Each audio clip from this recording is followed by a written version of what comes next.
ababe baffe baleke nayo tukolere nga balaba. Mukama baleke nayo tukolere nga balaba. Mama mia. Wali wadeka ngwa abantu abakuli close benyini nyini beba ku blackmailing. Kyakutukako. Yes. What was the situation? Atengo omuntu aku blackmailing za kuli kumpi nnyo nti toyina bw'okyegana. Era omuntu ndoza asinza oku experiencing emotions zange ye producer ya Josh Wanda kuba olumu nzijjabuzaawo ne mugamba like gwe kwata keyboard and I sing my heart ndi naine embeera gye mpitamu nga ngasse ebintu bingi, you've been blackmailed by someone close nga tomanyi wali obaddekaawo nga ekisinga okuluma nti gwe kawe kane Katonda mu abamanya amazima. Waliwo olunaku lwe neebaka nzuukuka ku makya ng'abantu bankubira amasimu ng'essimu zivuga mpitirivu naye nga nkooye nga nayingidde leeti kati nenzisaako essimu ngebere ndabe what's wrong where people overcalling me. So ndaba nga messages nyingi nnyo ku WhatsApp ng'oli aweereza screenshot nga waliwo ebibaluwa bye bampandiiseekaawo si byokka nga waliwo n'omuntu yankozeeko posts ku X, a very big blackmail. Ng'enkeera nali ngenda kuta posta ya concert yange kubaza abantu kye batamanyi like sorry okay. Nentunulamu ne ngamba ani yandintegedde wano. Of course nga abamu batandise dojjajinga batandise okugamba eno bweti mama singa nga kuliko message there was a church gye nalina okuweerezaamu that day. I don't know by ensonga omusajja wa Katonda oyo paka neero tetwogeranga simanyi by ensonga lwaki yangamba sorry unfortunately we can't have you today na tugenda kuorganizing again paka leero organizing anga ndowooza ngamba by ensonga lwaki akansolinze my ministry today. Netulamu ne ngamba muntu kigwe nandinnyonnyodde embeera eno nagitegeera omuntu oyo yafa yali maama wange nze nanyonyeranga maama wange. Basiraamu bannange, Tammy's Fashion Hub ebaleetedde engoye ennungi ez'omulembe nga za kisiraamu omuli jilibab, habaya, casual dresses, gym wear, office dresses, sako ne veils mu kkala n'ebika eby'enjawulo okuli cotton veils, chiffon veils, Turkish ne silk veils. Tammy's Fashion Hub yasazeewo n'okutuusa engoye z'abaana abateezi abasiraamu mu size n'ebika byonna era nga bw'ogula tuzikutuusako wonna w'oli mu ggwanga n'ebweru w'eggwanga. Okumanya ebisingawo tusangibwa ku Ikotoolyo Mall edduuka namba 3 oba otukubire ku noti 787 noti 57 565 ne noti 756 255 553 ye Tammy's Fashion Hub abakutuusako engoye z'abasiraamu ez'omulembe. Views expressed in the following conversation do not represent the views of this channel. Kale ku mukutu kwe tuli Cruise Exclusive Allen Cruz gemanya nyongero bandi zaako yona gye musinzidde okubanga ate mutulabira abalabi baffe abalungi mwe bali nyumwe bayire ddala tuli proud pale banaffe bali abakasiye breeders emityana ate kwogase Wamato Estate Management era ng'olunaku olwaleero luno werukeeredde nga tiimu ensazeeko okuva wali ku Worship House Nansana bayina amawulire amalungi ge tugenda okubanga ate obwoli awo tuwulira naye ngo bitadde emabbali ebyo byonna Pastor Bugembe araisinze abaana bangi naddala mu church awo baana abavuddemu bangi abameruse abayimbi ba gospel n'abatali bangi nnyo era twongera okumwebaza wabula omu ku batabani be genda kubanga ate yategeseeyo koka kapate kivulu byonna naye gwe kyobumanya kugenda kuba kulya kunywa kasitoba ng'olinamu essente ng'oyingidde munda weegulire onywe olye buli kimu kigenda kubaayo and nina Damasco wali bulungi nnyo tugenda kuba ate tunyumyamukko alina ekivulu ennaku z'omwezi nga 14 ennaku z'omwezi 14 guno omwezi oguddako wetuli bokiisa otya? Very well concert kino wano. Yes, kino wano. Very well concert. Tugenda kubeera ku Ndere. Tugende tukole ki? Tugende tuwone. What's going to happen there? Literally kugulumiza Katonda mpaka ng'omuntu alina waayise. Personally mabega kawo nakola oluyimba. Kaluga mukono gwa Katonda guzze gumponya. Like wotuukira wano nga waliwo ebintu bingi nnyo Katonda byakuyisizaamu. Naye oluusi embeera egenda neekwerabiza nti awooli osobola okuyitawo. So tugenda kujja tuyimbe tutendereze tusinze mpaka nga waliwo omuntu nga kwolwo depression lewonye mpaka nga waliwo omuntu nga kwolwo lwasonyiye yamusobya. Literally tugenda kujja kuwona. Tuliwa? Tuli ku Ndere Sente Ntinda. Kisaasi. Kisaasi. Okay. Buza kuba tulaba obeyanju ino yakulaba omulundi ogusooka. Abalayi baffe aba Cruise Exclusive nze Damasco Sesanga ndi muyimbi w'ebiyiiyi ebya gospel abamu ze bayita ennyimba z'eddiini n'ebirala bingi byenkola. Olina essuubi tukubirayo dancehall? Already namuyimba. That's what gospel. Wali abamuyimba liri puzzle gyali agira mbalekera liri puzzle ojiro lekera liri puzzle nze nange mperereze side obulamu bugamba ki? Obulamu sebubi nina akayimba kukenjagala ennyo kebayita waliwo ebyali nkubye n'ebitanko oluyimba balita gumponya. Yes. Wow, what an inspiration. Kayimba kalungi nnyo. Amen. Era mbadde nsaba nga tunalaga kintu kyonna. Tusooke tukayimbemu ku abantu basooke omwoyo gubakemu kubanga njagala omuntu gwe tugenda okunyumyako naye olunaku lwaleero ategeere kubanga nze tati ntandise okuwulira nga omwoyo gunzikamu ate jjengulu engeri gye nabadde ne Pastor Bugenda. Mwabadde mukutula. By the way jjo abantu beebusaabala nyongera beebaza mwanyaniriza bulungi nnyo Musumba Alan Cruz mwebale mwaniriza. Yakutudde enjegere nagobye emizimu nakulejje busabalaawo era natandise okulaba nga osobola okutandika ekkanisa essaawa yonna. Nina ebintu byena kutudde awo ebiteegateega biki mayembe biki bukalabanda biki ebusabalaawo twabadde ne Pastor Bugenda nenkutula banne Pastor nga bwaŋŋamba kutula nenkutula menya nembimenya nagenza okuvaawo. Waliwo omukwano gwange bamuyita Watson. Ngamba gwe Close bulijjo okutula otyo. Ne mugamba nze nessala basaze mukutula njegere. So abantu bebusaabala mwenna baba bulwa kumeka bulwa kusatu. Mubaawo. So olw'okubulwa kusatu nafunanga obudde abantu bebusaabala ngenda kujjaawo. Ogenda kujja obasumbe. Nyongere ate okubanga ate enkutula enjegere. Twabadde ne Karokomeza kintu kyatambudde bulungi nnyo. Twabadde ne mukwano gwange former dancer Carol. Carol Kemps. Carol. Twabaddewo bulungi nnyo bonna bantidde buti nga baga Cruise okulaba Cruise kati okutudde enjegere z'abantu wano na Professor Yinze. Yes, that one.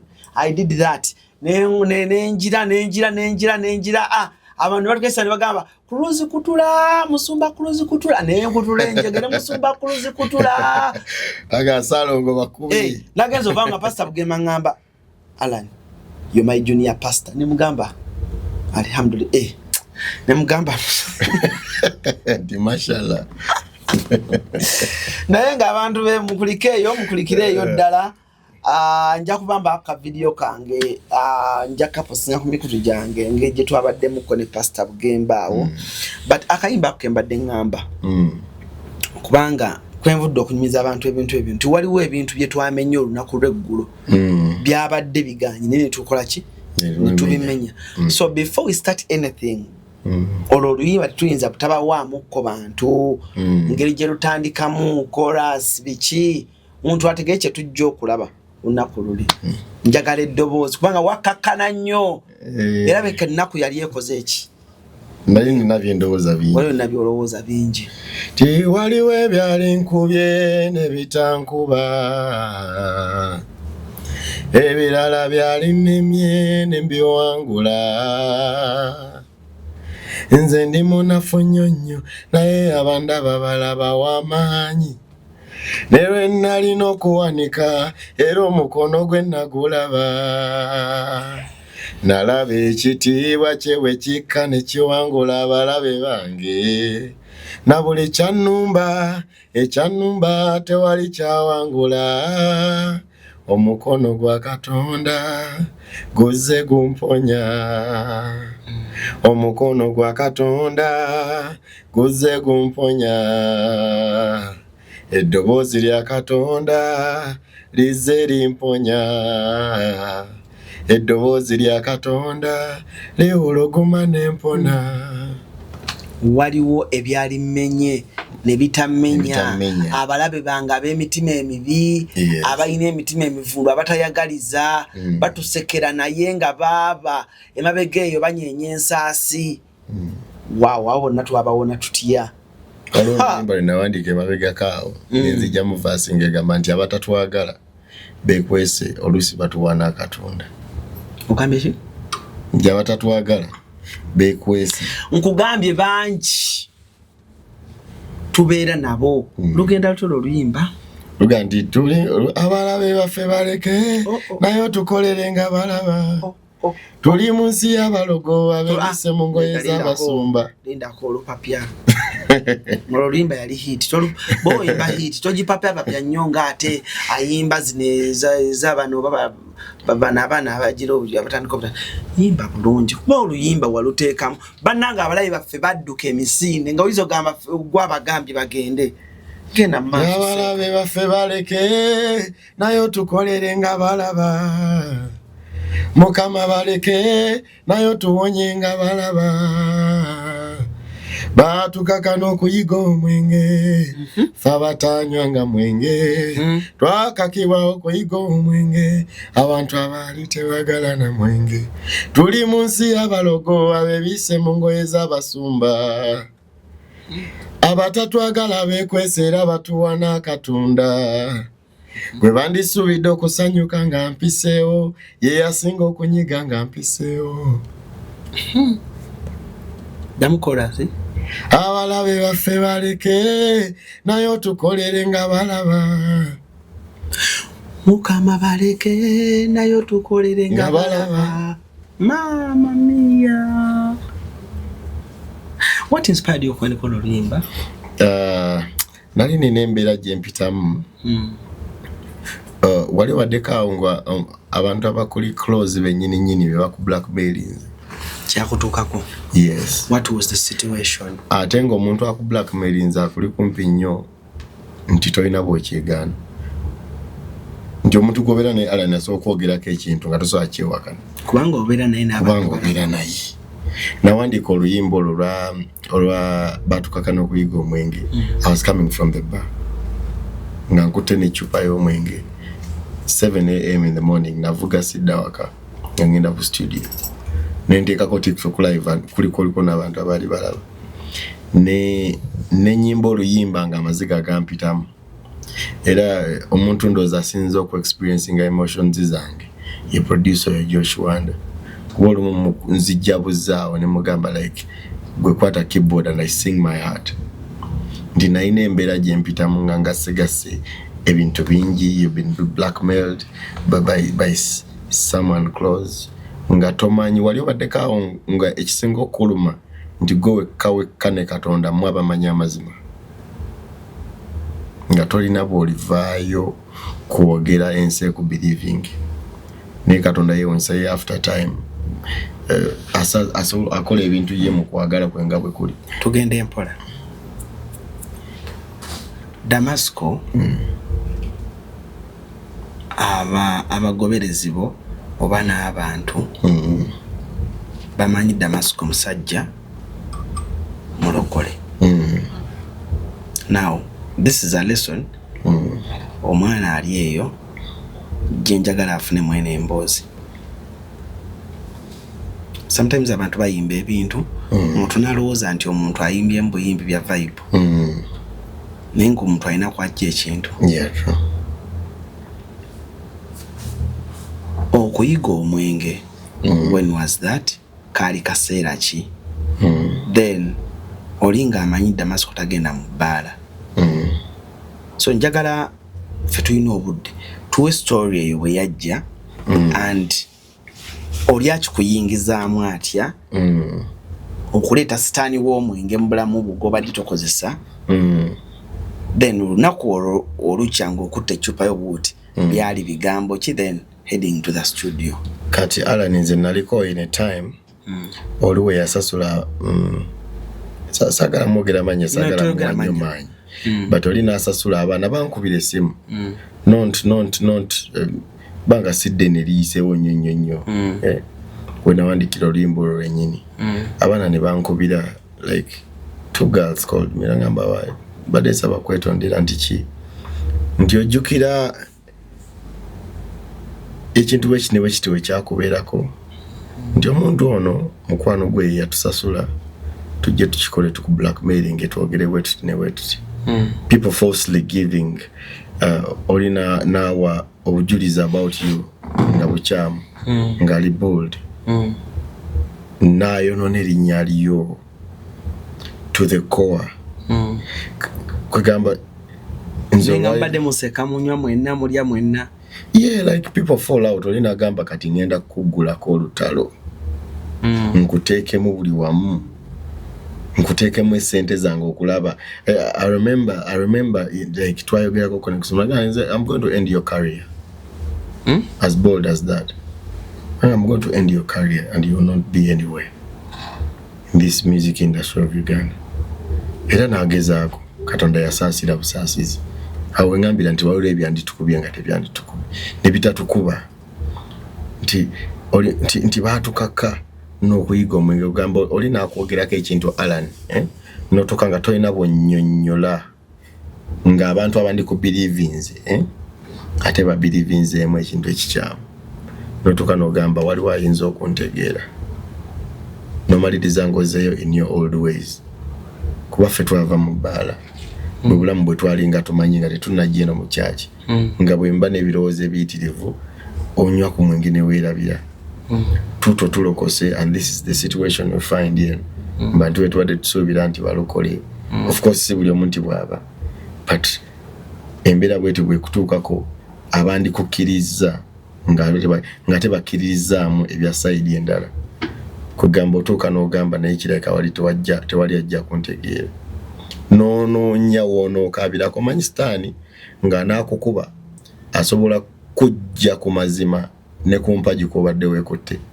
nakulowooza nti tokyasobola genda kusaba tolina genda mu overnight tolina genda ku prayer mountain nakulowooza nti bwe yakwetoolodde akujajinga walezeko okwagala okunnyonnyola omuntu ki ekyabaddewo n'agamba naye bannaye ng'ondisappointi nze nnyo tonamunnyonnyola n'okola ekintu bwekityo ogamba kitegeeza ya believings eddayo ekyayagala okukola ki kyagala okukkiriza okubelievinga kati ate abasajja Katonda yatudesigninga bulala nti ebintu ebimu ogamba kankireke oba oliawo Katonda bwati bwasazeewo so neesanga I went to the bar nsinkana mikwano gyange emikadde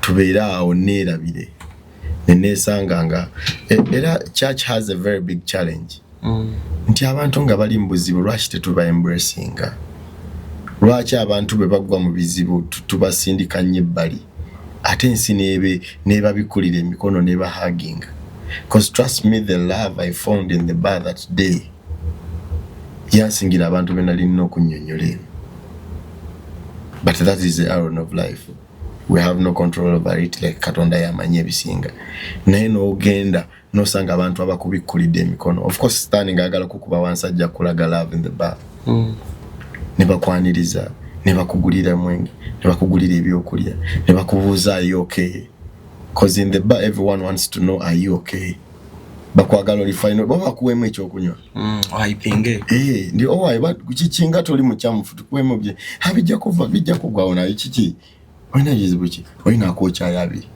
oyina with something you haven't found in the church bwaba nga gye bali be batono kati that entire night nga maze okuwulira nga ndi judged ku bintu ebimu bituufu ebimu si bituufu bensuubira okuntegeera tebantegedde nayita mu a very hard time in life ng'ebituufu n'ebitali bituufu byonna byetabikidde wamu tokyalina bunnyonnyola I found myself going to the bar embeere until the morning mba nvaayo nga nvuga sawa mmeka kumacha sawe mbamvaayo mbuga ndi ku bypass nzira waka awe nyine nentandika okuwulira I felt a rhyme in my heart.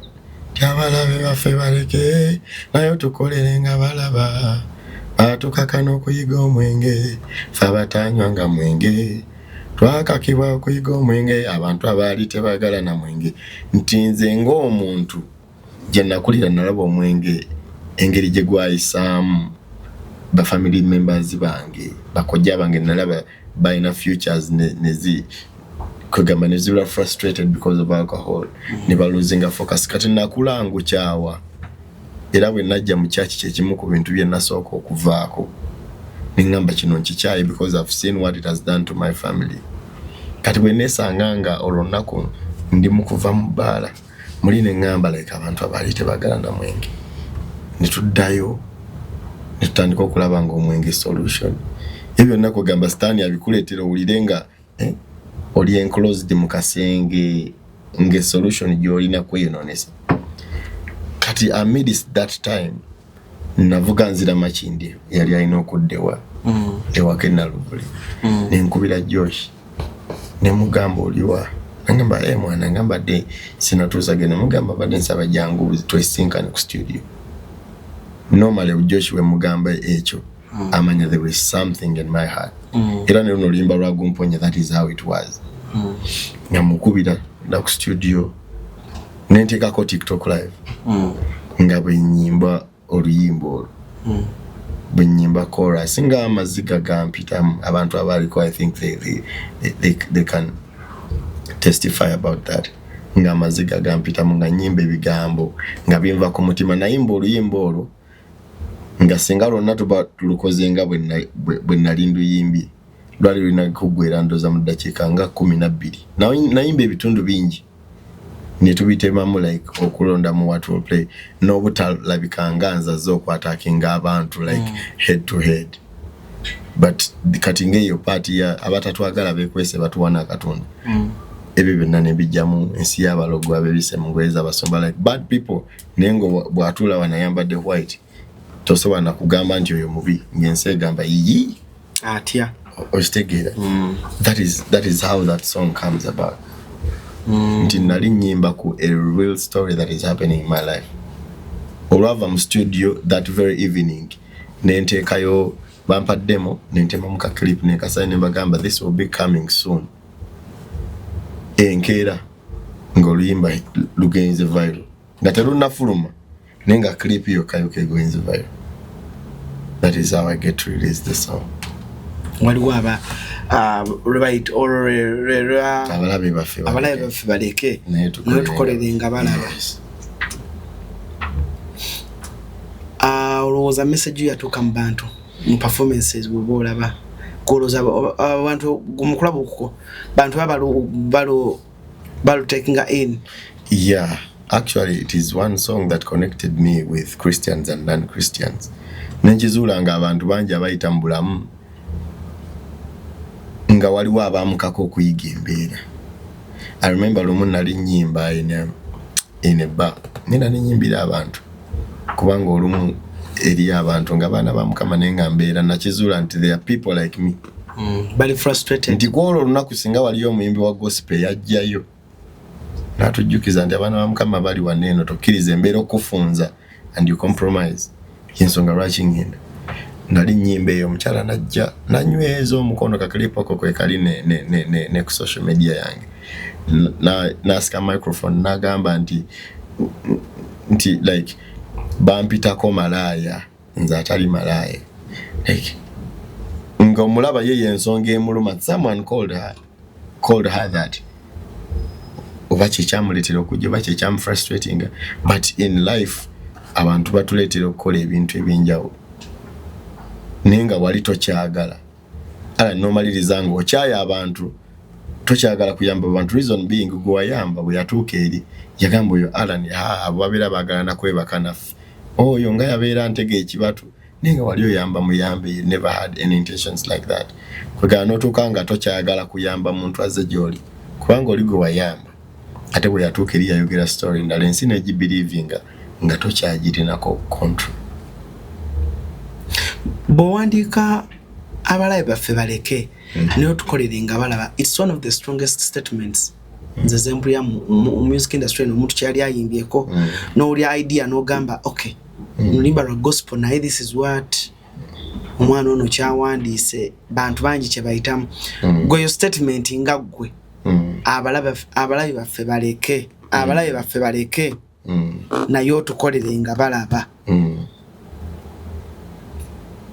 gwe yagiyimba ina maanyi ki oleo imagininga ki nti nandyagadde ekisooka obuweereza bwange oba career yange ne disappointinga ng'abantu bano bebasuubira nga muli esaala yange ngamba naye Mukama si ekyo abantu bano kye bampaintinze nti kyendi kati nga ndi mu kumusaba nga mugamba Mukama mpaayo buwi omukisa omulala gumu and let me get up there abantu bano mba disproving nti kye babagamba tekyali true about me cause olumu ensi etupaintinga kyeyagala nga nze kyandinumye nnyo oba kiyinza okuluma omuntu omulala yenna kufanga ensi tekutegedde Alan Kyewaliro standing up juze waliwo wa sharing ebifaananyi awo engeri gye wajjamu ne certain media house biki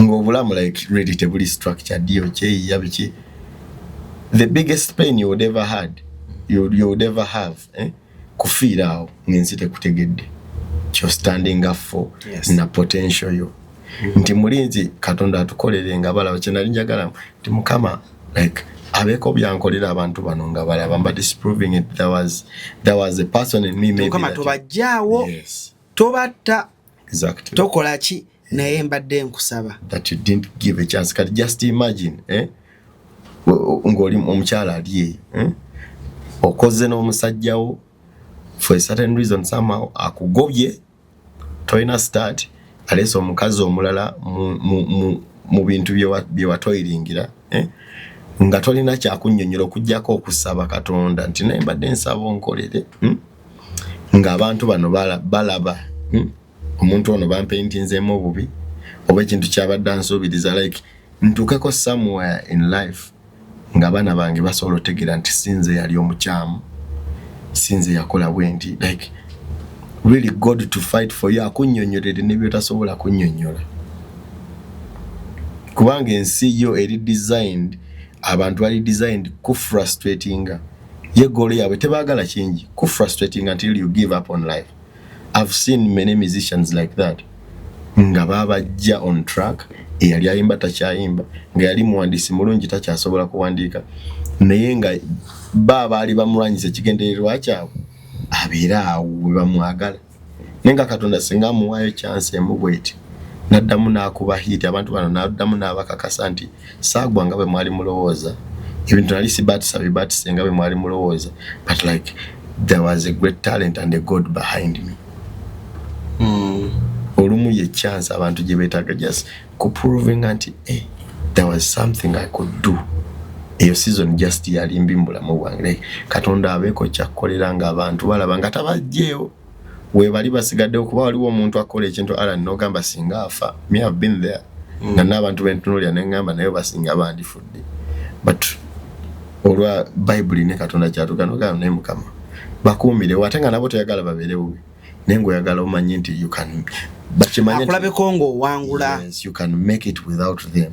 Eri abantu nga bali beefula ba gatekeepers mu bulamu bwaffe nga ya dictating anti gwe Alan ojja kubeera bwoti gwe tosobola kukola show ya saawa zino tosobola kukola bwoti ne bwoti tosobola kwemusinga wano naye nga Katonda yeetaaga just amukuumirewo kakabanga alabe your potential alabe nti si ye yali gatekeeper mu bulamu bwe there was a lot you could do and there is far you could go without even their help and their hand.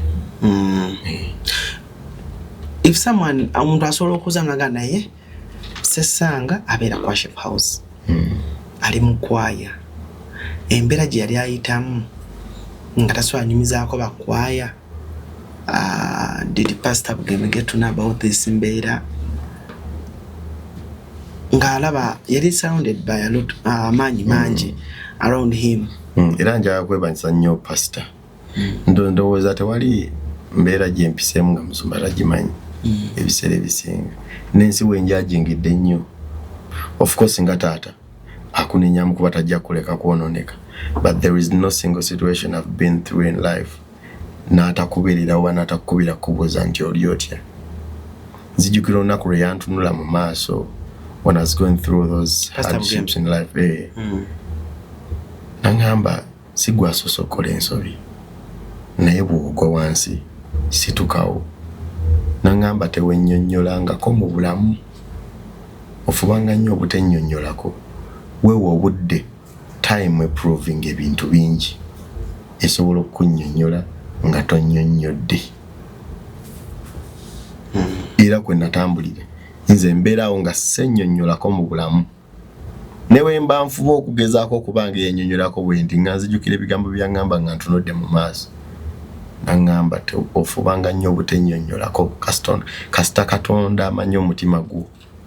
N'abo abali close abateekeddwa okumanya ne babeera nga bamanyi. The rest is okay. Just work on getting better in life and fixing what hasn't been fixed. Era nze mbadde mu bulamu ng'ensi yonna egamba oyo banaye tumugobe oyo tukole bweti temuddamu kumu opportunity. Temuddamu wakituuti. Nga yagamba you can do better. You can do better. Bwetugwa tusituka. That is the kind of person he has been in my life. Next time bw'aba ayagala okukuba akulowoozesa nti n'abakwagala tebakwagala. N'akulowoozesa nti n'abakwagala tebakwagadde kimala. Era ky'obola si kirungi eruusi kusirika wekka ng'oyina mw'oyita. Olusitaani abeera akunoonya engeri gy'akuggyamu on focus. Ebintu ebisinze okuba abantu Alan si bintu byennyini ebibatuuseeko n'ebirowoozo. Ekintu ekisinze okutta abantu abalwadde siriimu wano Uganda ne mu nsi endala si siriimu, birowoozo na imaginations. Nalowooza nti kati nfudde, nalowooza nti kati sikyagwanira, sikyasobola kukolengera naye ng'amaanyi akyagalina. Nga singa akeera bukeezi ku makya n'agolokoka n'atunula mu ndabiramu bw'ati n'agamba naye ngenda kuzuukuka ntuukirize ebirooto byange, ngenda kuweerera abaana bange, ngenda kutuukiriza dream yange. Naye abasinga bw'alwala ne idea gy'abadde alina agamba ye nkyagikolera ki nga ngenda kufa. Naye nga bakugambye akuttirawo there and then. So mindset. This is nnungi because muntu bw'atunuulira olina ennyimba emeka ne Pastor Bugembe? Ndowooza nze muyimbi akyasinze okubeera n'ennyimba ennyingi. Muyina mmeka? There might be like 4. Muyina tulina essaala. Essaawa ye how are you? N'essaala like essaala ewangula bwakedde mpulira nga mpulira mpulira nalootanga kubeera sita kale waakiri ntuula ne basita waliwo eriweerayoke saala zikola waliwo luno olusozi lujja kuvuunama luno olusozi waliwo luliwo olulala lwendimu emigugu gyaffe yajetika nawe jangu akutikule waliwo luliwa different songs. Tugenze mu nyuma. How are you today? Concept evaawa ne Pastor Bugembe? Musumba mabegakaawo yali ali mu kuwandiikira abantu ennyimba ekiwulira ku mutima ng'ayagala ku promotinga abaana ababi. Twali tuli mu kunyumya n'agamba naye eddamu okimanyi nti okwewola si ssente zokka zibeewola naye n'abantu babeewola. N'agamba naye bwe if I raise my own ministers bwe ntuuka wano nga nina event ey'amaanyi mba nkyalina gwe neetaaga okkubira nti gundi jangu wano tuyimbireko kati naye mbakingawo nejja ne kutupromotinga abaana be. Tukola mu studio yali awandiikidde Pastor Justin Naboso oluyimba the same day n'awandikira Komeza Karo Komeza n'oluyimba lwahitinga ennyo kalaala olekawala kalungi nnyo kati tuba tumaliriza n'agamba ye banaye tumaliriza ffe tetulina kye tuyimbyeyo nemugamba Musumba nze obwongo bukuwoyi I think by zaali ziwezesanga wawandiika naye no yali awandiika but like oli mukuwuliriza obwongo bukuwoyi it is late in the night already twatandise emisana awandikira Pastor Jasi tutuuse ku Carol like different songs enyimba nga ziweze nyingi nga tuva studio to studio same day Musumba is a very great writer omutwe mugazi so nemugamba nze sirowooza saawa zino so nagenda ku microphone nagamba how are you dear I'm very well nangamba gogenda kuddamu nti I'm very well are you okay I'm very well sala zikola I'm very well oh like nga imagining omukyalo bayali afiiridwa mu Bible omu ne bamubuuza nti how are you nagamba nti it is well with your servant nti yali taddamu nti ekituufu kye nti bwe kiri nti ali fine naye nga addamu by faith olimba yoruva nti like we are very well not because we are but by faith how are you dear I'm very well are you okay esala zikola very well I'm very well oh Tiamuna I'm very well are you okay esala zikola I'm very well oh then verse negambesha eno mama kusabira fena tukusabira tusaba kimwafune ebirungi tukumisinga naye tukusabira we are praying for you very well tusaba kimwafune ebirungi ofune obugagga Katonda akukuume ani ya produce ngolimbo Josh Wanda Josh nga ina touch ennungi ngalo adigida bulungi Josh ali talent so bwamala ngalo naluwandise nagamba kati nenzijanga bwa ngamba teka mukino enkeera era nentekayo ka clip natekayo ka clip I think it was like 36 seconds nakasaayo the following day ekiro ogenda okkeera ku maca ng'oluyimba hiti actually nazukuka esimu zange zivuga like oli akubuuza wananga mwakuyo oliwa kubanza nataddeyo clip ogenda okebera nga oluyimba lwagenze dda viral within just one night. How does it feel like sharing a microphone with Pastor Bugembe omuntu gwe wakula ng'ango owulira buwulizi but right now ng'oli musajja waakulusegere? It is so humbling. It is so humbling. Ate lulala nikiraliikirizaamu. Why? Nti kati edda nga you live for your own image and your own reputation. Naye kati omusajja akuwadde mileage ye alaze bantu nti ono bwe mumulaba muba mundabye. Bw'aba ayimbi mba nyimbi. Kati n'otandika okweraliikirira nti bannansi ono n'erinnya ly'omusajja sita repetition ye ne legacy yazimbidde bank. Is it Pastor Bugembe who introduced you to singing gospel professionally, like ogenda mu studio? Nedda okuyimba nze no nalina kuba muyimbi newe sandibadde muyimbi wa gospel. Nalina kuba muyimbi kuba okutandika okuyimba nali ntandise empandika nyimba za secular. Nga mpandise nyimba zange 3 nali nziwandise na mu kitabo ku ssomero eyo ku St. Francis. Toza Katonda n'akiraba n'agamba nno bwe tumuleka n'agenda bw'ati agenda fukire agenda okutufugira ekizibu. So awo wendokokera that very holiday twali mu ssomero of course ng'onoonya attention. Onoonya attention mbasambi b'omupiira nga siriimu sigusamba bulungi. Mubasoma bulungi ebitabo siriimu. Mu baana abalunyegeko curriculars nga nabyo sibimanyi bizina. Kati lwawe wajja wabaawo omukisa ku ssomero eyo ne bagamba balangiridde emisinde. Kati nga muli ngambe emisinde tegiyinza kunnema. Ne neetaba misinde kuba twabeeranga tulaba babboola abo. Omuwala gwe weegomba ate yamukwatidde kitibaga. Ababboola abo balina ekintu kye baali bakola ekitali kirungi ku ssomero. Abawala essomero lyonna be lyegomba ye najja n'amuteekako ebibegabega amukwatidde kitibaga ne byesuula wali eri ne babisiiga linimenti.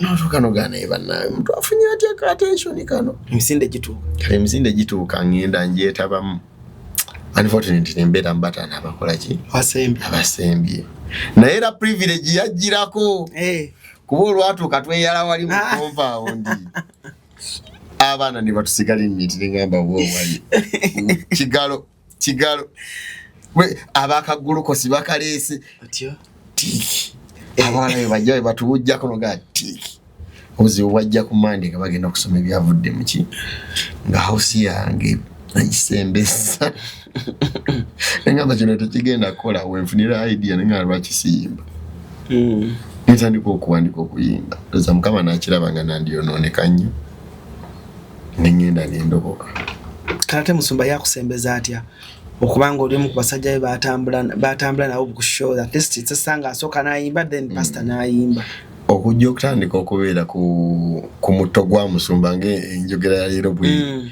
I was any other boy at church nga ndikana kato naye nga ndi available bagamba mwana kyo mutayinza osoma ebyandikibwa nga balowooza kunze cause you are available you always here and there okunga banno bikiye nga ndi vibrant nze nabeeranga mujagujagu nga kizibu okujja notisinga nga bwe nali so lwali lumu nga Bamusumba bamuwadde show on a certain media house ajja asabire nga abantu on lunch hour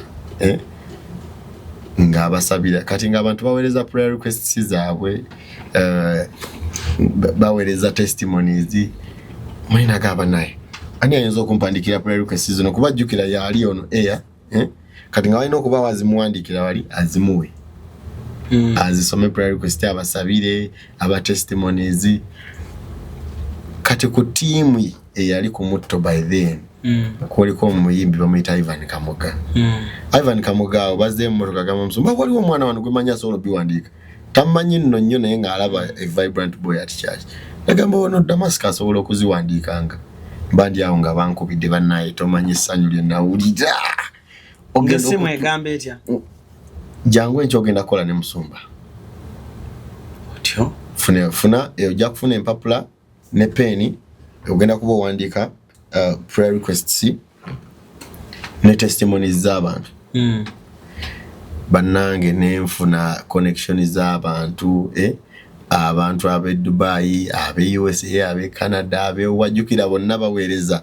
nze nsoma ntudde wali nga nzija nenzisoma gundi agambe bwati ne bwati gundi agambe bwati ne bwati kati nga abantu enamba yange gye bavaayo kyalina okunkwata bulungi kuba nze ntuusaayo nali w'amaanyi nnyo naye ng'essanyu lyokka lyempulirako nti I'm working closely to a man of God ly'amaanyi kati bwe ntyo bwe nzija ku mutto bwe batandika okuntuma kino batandika okuntuma kiri agamba nga nyanguwa kuba pastor yayagala abantu ba executing ayagala muntu alwawo bwankwasa kino nkolera program za studio iki kati nga nze mbeera manyi studio kyeriko yakabi mu Kampala wano kubajjukira nja kubeera wakabi kati noonya ani ayinza kinkolera sina sente za kuwonoona nina kutukuuka ku muntu nga ddala agenda kinkolera kiveeyo bwetyo mpola mpola and the rest is now kati okwayo jingiro ya worship house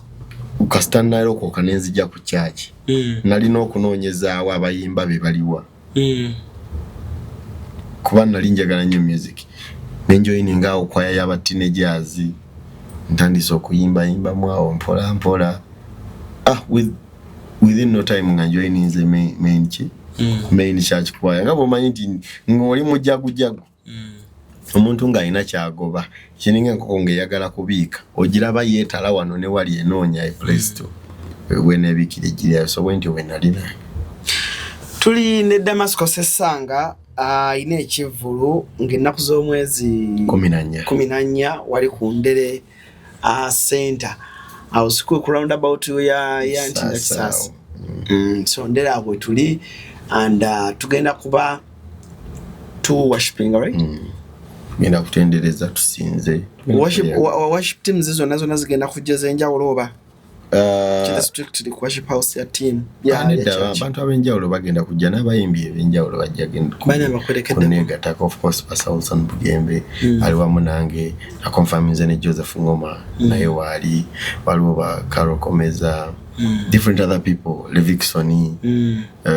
Pastor Twina Habati segmento musomi wa matayo wonna actually luve wange tuddawe atayita asibona ga lunaku lwakweyagala ng'abaana ba Katonda buli ayina Katonda we yali amuyisizza nga waliwo ebyandiko bye ne bitako tugenda kujja kwebaza nako limba chora gospel mukaseera kano nga sirulu nenga lukunyumira nga lunyumira ngosoluzanya mmotoka yo enyimba za gospel zonna zinyumira waliwo luno limba simanyi oberangawo ku lwange sebo Mukama oliko ondekeranga yakadde bwembanga ntuse ku kisenge simanyi na yaluyimba ne waliwo omwana yalukoze mu cover ne lukola bulungi nnyo waliwo olwa segmento bakutuma bafeeri yogezanga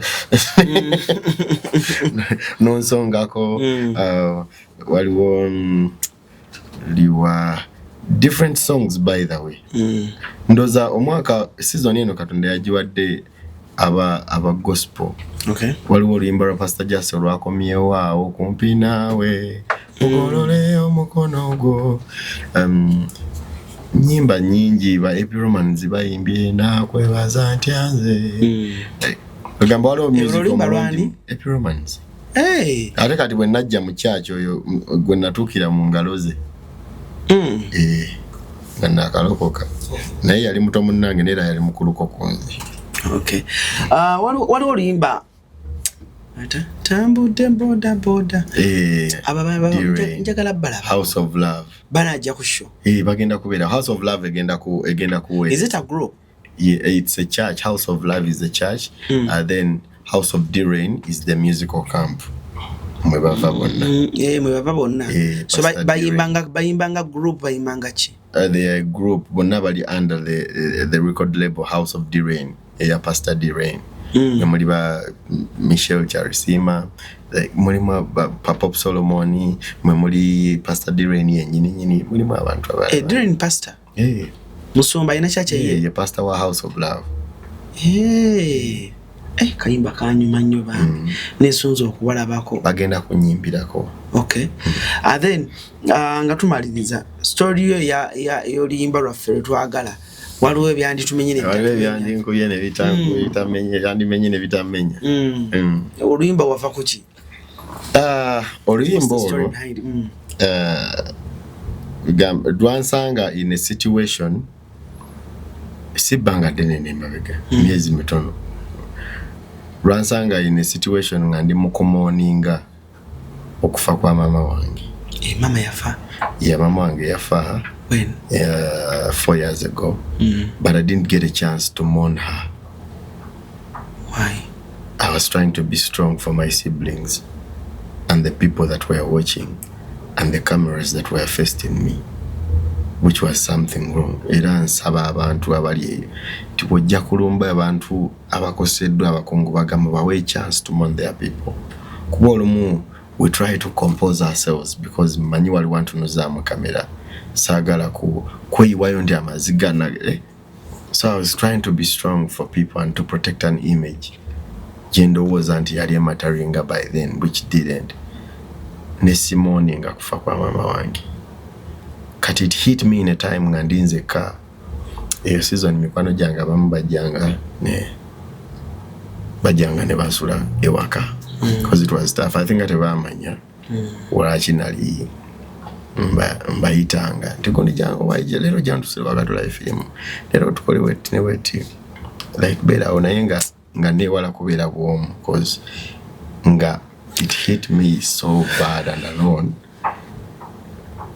nga nzijukirako ziyabeeranga mukwano gwange nnyo nga gwenyumiza buli kimu kati mweyo time nga nkyamuoninga like nebaka waliwo olunaku lwe nebaka nzuuka ku makya nga abantu bankubira amasimu ng'essimu zivuga mpitirivu naye nga nkooye nga nayingidde leeti kati nenzisako esimu ngebere ndabe what's wrong why people over calling me.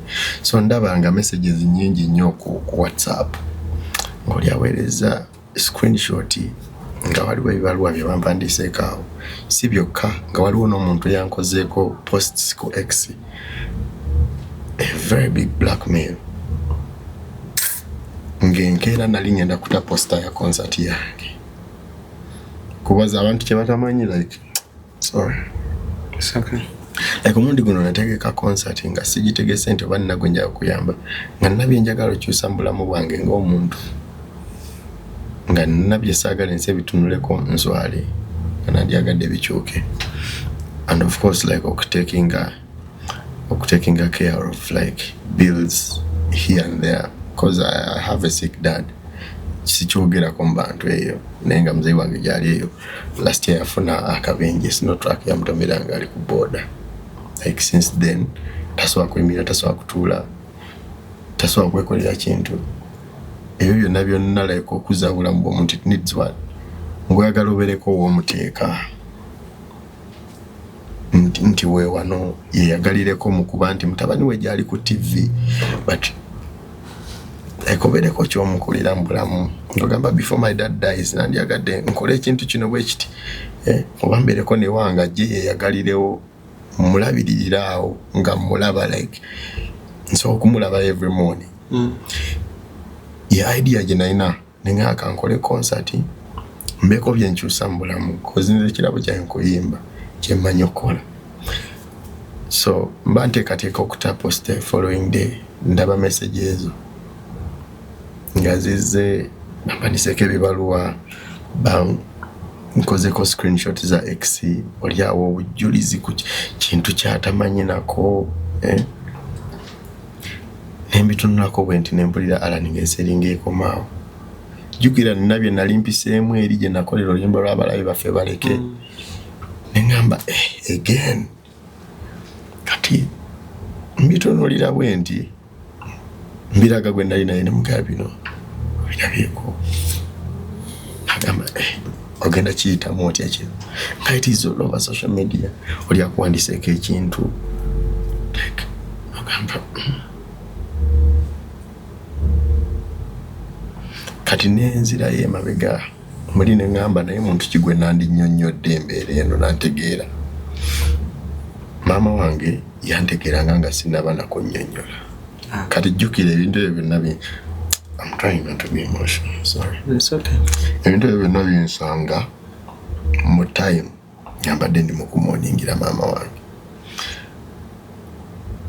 Nentunulamu ne ŋŋamba ani yandintegedde wano. Of course nga abamu batandise dojjajinga batandise okugamba eno bweti mama singa nga kuliko message there was a church gye nalina okuweerezaamu that day.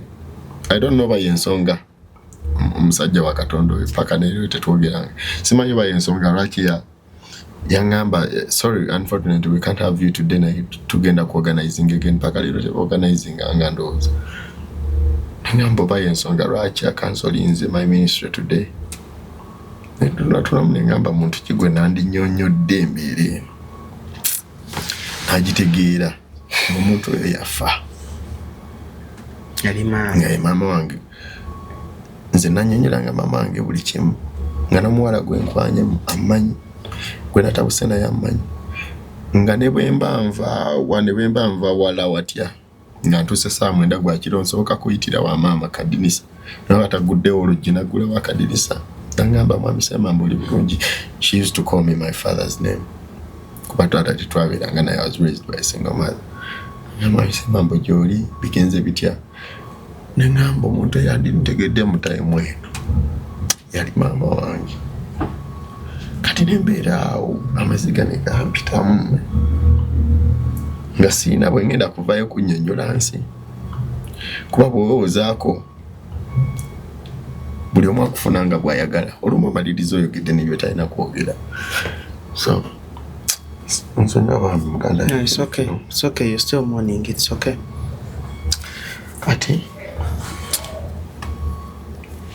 Kati mbeera mweyembeera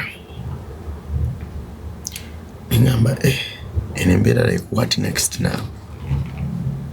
what is next about amasimu negatandika okunkubira okola otya ekintu bwekityo tubadde tumanyi what mwe representing a gospel mwe representing omubiri gwa Katonda naba ebintu byolimu oli tanamanya na side yo kati nga buli esimu bwezityo bwezijja nga kinzizaayo eri mabega ne ngamba waliwo omuntu yali asobola okuntegeera mu bulamu nga simunyenyodde nga buli muntu ankubira nangamba naye dama bwe wakoze ekintu ekyo nga wakoze bubi nga kinzizaayo mabega ne ngamba naye waliwo omuntu mu bulamu nga yali ajja kuntegeera nga sikoze eki nga simaze kumunnyonnyola kati sorry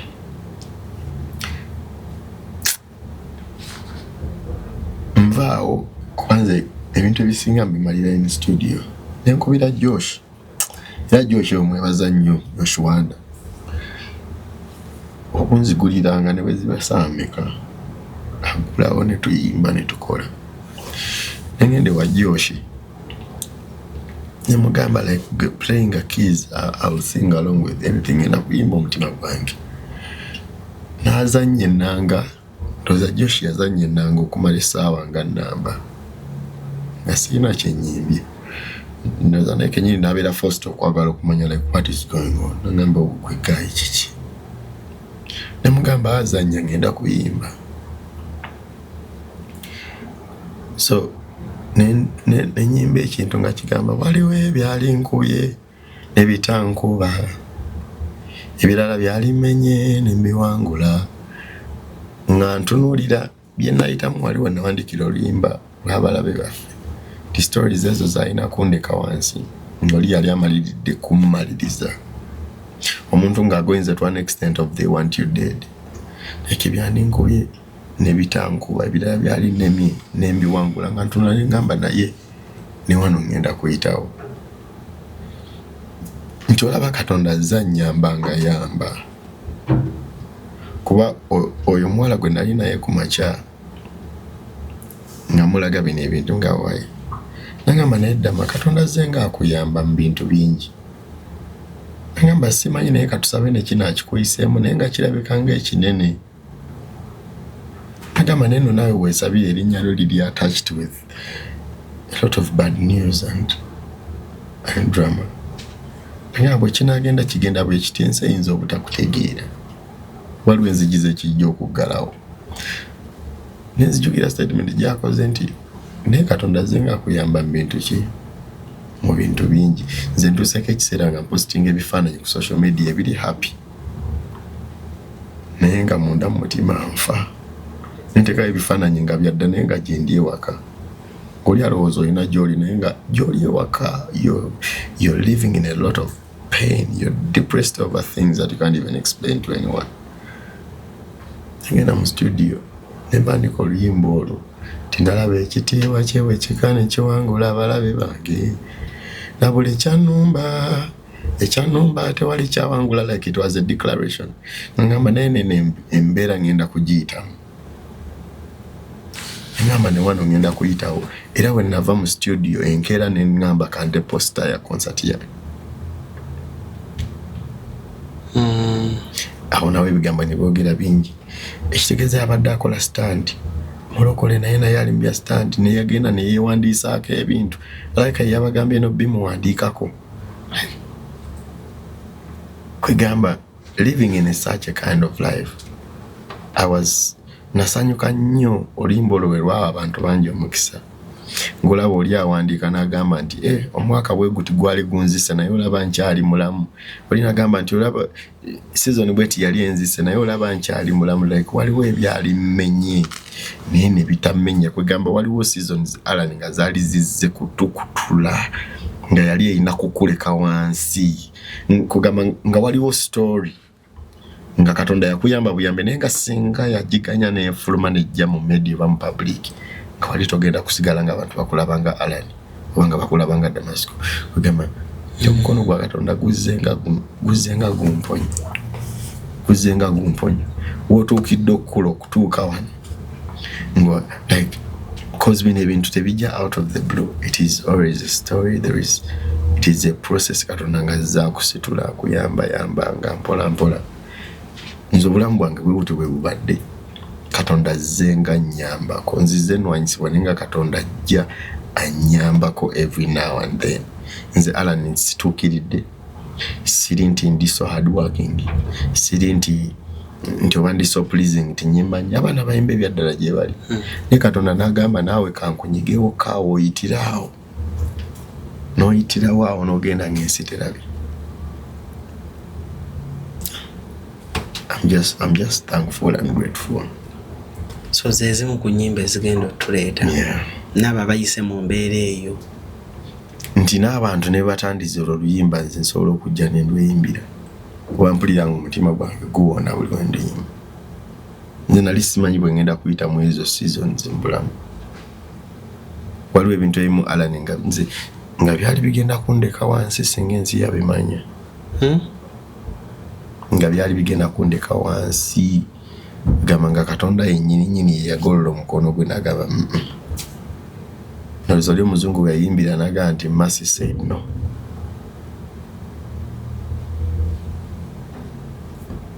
Baani abakubeereddewo mu mbeera eyo? Of course, pastor wange ambeereddewo, family yange, sister wange. Na sister wange ambeereddewo nnyo.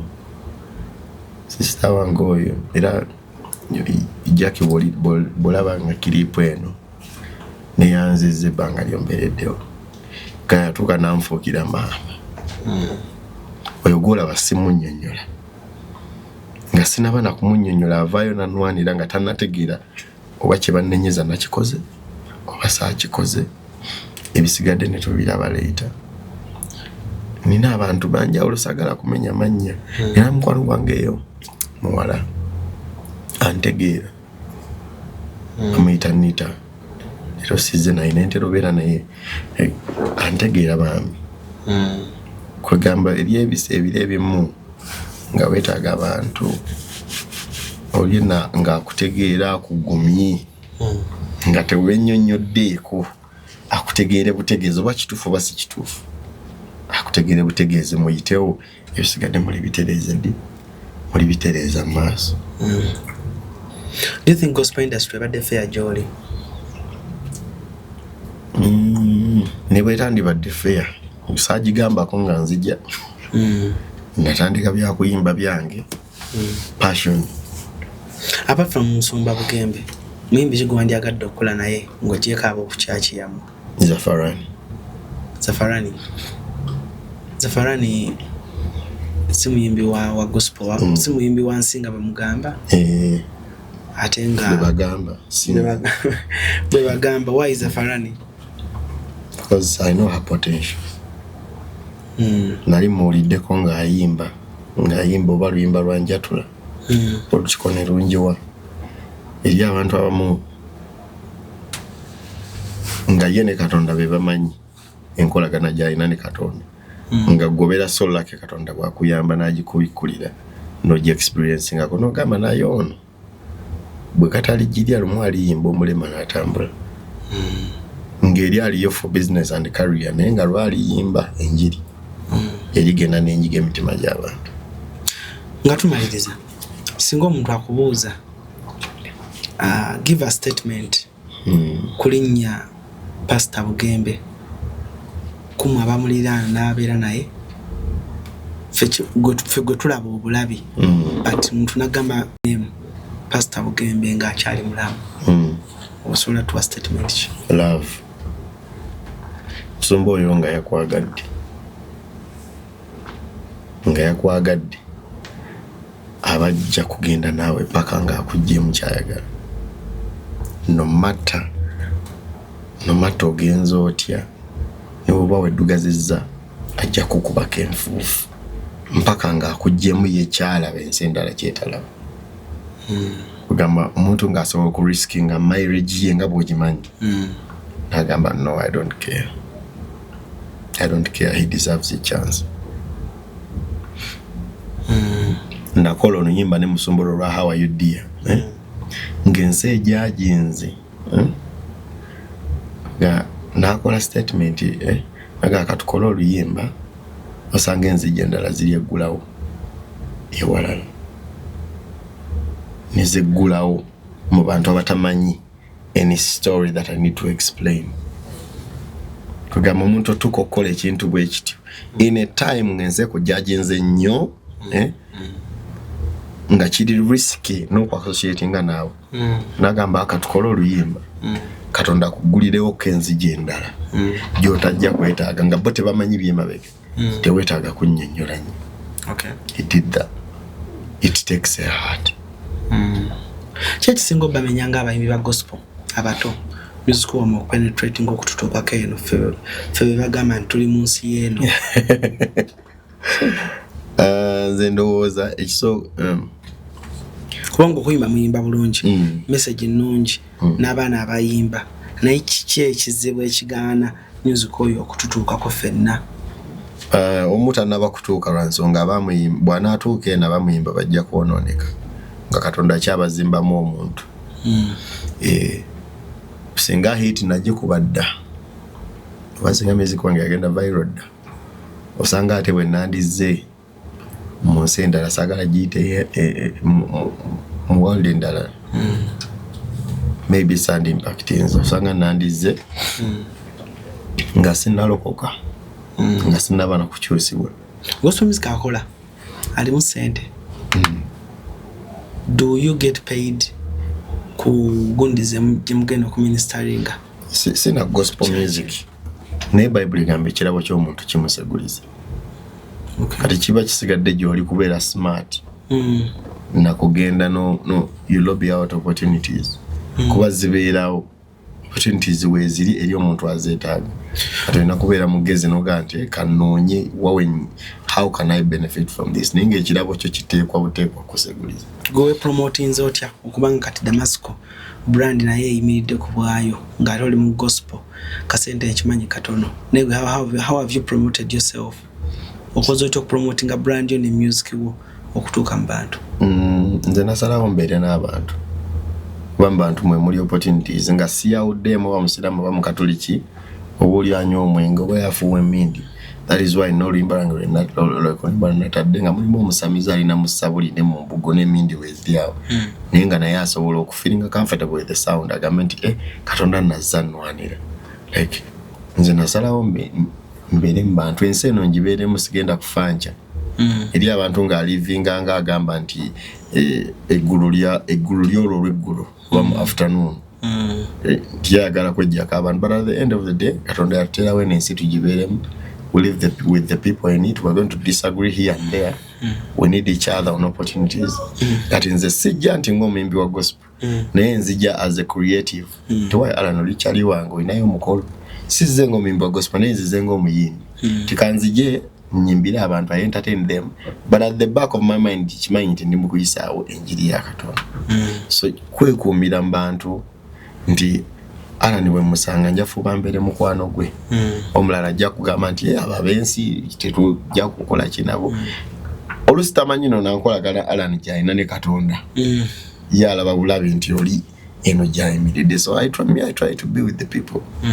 Ojja kunsanga nga ndine Khalifa twakoze olimba ne Khalifa onsange nga ndine Musuuza onsange nga tuli eno ne Ripazo onsange nga tutudde ne Zafarani like beera n'abantu mu bantu mbeera opportunities ate onsange nga ntudde n'abasumba nga nine Pastor Bugembe onsange nga tunyumanye ne Pastor Romushana nze nasalawo mbeere mu bantu oluddako onsange ne Haji Bakalu. Mpawa nkoti the Bible akutambuliza obulamu tuve wano. Ekyandikibwa ekyo kigamba nti I shall fight for you and you shall hold your peace. Sijukira bulungi nnyo like ekitabo ne verse oba it might be about Exodus 14:14 if not in Isaiah. Okay. Esigamba nti I shall fight for you and you shall hold your peace. I shall fight for you and you shall hold your peace. Nja kulwanira gwokume eddembe omulire mu ddembe. Nga kalungi nyaako nja kulwanira nange njagalayo omuntu ng'ojja kunnwanira nze mbeere mu ddembe sinnamufuna mwenna mwagala birala. bonna baagala something in return. Exodus 14:14. The Lord shall fight for you and you shall hold your peace. Exodus 14:14. Yagisoma. Kale bigambo byebisembe eri abantu tuve wa ebisemba ekisooka okwongera kubayita mu concert nga 14 August awo ku Ndere Center roundabout ya Ntinda Kisasi. Ekyokubiri kusaba abantu nti banetwekumire mbuntu ofubanga nyombulamu obutabeera awo nga waliwo omuntu ng'ekiwundu kyalina ku mutima obambulamu we kiri in the exact shape of your words. Olumu ffe gye tuli bibeera bigambo bugambo nene kireetera omuntu okufa mu mutima. Yayogera kigambo bugambo n'ofuuka omuntu. So kitegeeza osobola okwogera ekigambo oli naafa mu mutima. Bantu bangi abali mu kibuga wano ng'atambula naye nga yafa olw'ekigambo sister we kyayogera, brother we kyayogera, mama we kyayogera oba mukwano gwe. So fuba nnyo kuba abantu bamanyi maanyi ga nnimi zaabwe. Balimu okubaayo omuntu eyo ng'ekiwundu kyalina ebbwa lyatambula nalyo nga liri in the shape of your words. Wow. Cruise Exclusive sisuka wano bannange olunaku olwaleero musiibe bulungi mweraba. Wensibo Kasirye Breeders Emitiyana gw'olina okweyuna weegulire ente ezo ez'olulyo okuva mu Kasirye Breeders Emitiyana. Buno obugagga bwa nsibo balina ente z'amata ez'olulyo omuli Holstein Friesian, German Fleckview, Ayrshire, Gansi, Jersey, Gineeranda okuva e Brazil. Amata ogenda kufuna lita za 25 ku lita za 36 olunaku. Era be balina ente ez'olulyo mu Eastern Central Africa ezimanyiddwa nga the Milking Gear. Zino no zikuwa lita 6 olunaku weenogera ensimbi nga weegulira ente ez'olulyo okuva mu Kasirye Breeders Emitiyana. Tusomesa ennunda y'ente z'amata n'ofuna ensimbi kiralo. Bakobereko 0756 bakyali ku mitimbagano gyonna ku TikTok, YouTube beba Kasirye Breeders Emitiyana.